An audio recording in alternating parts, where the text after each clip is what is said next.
இப்போ content create பண்ண வரணும் அப்படின்னு நினைக்கிறவங்க எப்படி அவங்கள பெஸ்ட்டாக இம்ப்ரூவ் பண்ணிக்க முடியும்? ஃபஸ்ட்டு அப்சர்வ் பண்ணுங்கள் யூடியூப்பில். ஒரு நல்ல ஒரு கன்சியூமராக இருங்க யூடியூப்பில். நான் சொல்கிறது நல்ல கான்டென்ட் கன்சியூமராக இருக்கு. நீங்கள் ஒரு படம் டைரக்டர் ஆகணும்னா எப்படி படம் பார்ப்பீங்க? எப்படி ஸ்க்ரீன் ப்ளே பண்ணியிருக்காங்க? செலக்டிவாக பார்ப்பீங்க. Okay, selective. ஃபஸ்ட்டு வந்து நீங்கள் ரசிகனாக இருப்பீங்க. ஓகே. அதுக்கப்புறம் படம் உங்களுக்கு பிடிக்க ஆரம்பிக்கும்.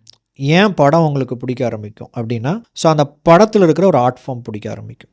சம்திங் உங்களுக்கு டைரக்ஷன் பிடிக்கும்னா அந்த படத்தில் ஒரு ஆர்ட் ஃபார்ம் இருக்கும். படம்ங்கிறது ஆர்ட் தான். ஓகே. ஸோ அந்த ஆர்ட் ஃபார்மில் இருக்கிற விஷயத்த நீங்கள் ஃபீல் பண்ண ஆரம்பிப்பீங்க. அதுதான் அந்த ஜிகர்தண்டா 2 படத்தில் ஸ்டார்டிங்கில் ஒரு இதில் போடுவாங்க இல்லையா, you don't choose art chooses யூன்னு சொல்லிட்டு. கலையை வந்து நீங்கள் தேர்ந்தெடுக்கிறது இல்லை, கலை தான் அவங்கள தேர்ந்தெடுக்கணும். ஒரு கலைஞனும் ஒரு கலையும் சந்திக்கணும். அப்போது இவங்க 2 பேரும் லவ் அட் ஃபர்ஸ்ட் சைட்னு சொல்கிறாங்க இல்லையா, அந்த மாதிரி ஒரு விஷயம் உங்களுக்குள்ளே நடக்கும். கண்டிப்பாக எல்லாத்துக்குள்ளேயும் அந்த மாதிரி நடக்கும். ஸோ அந்த ஒரு விஷயத்தை நீங்கள் ஃபீல் பண்ணிட்டீங்கன்னா உங்களை அறியாமையே அதுக்குள்ளே என்ன இருக்குன்னு அப்சர்வ் பண்ண ஆரம்பிப்பீங்க. அப்சர்வேஷன் மூலமாக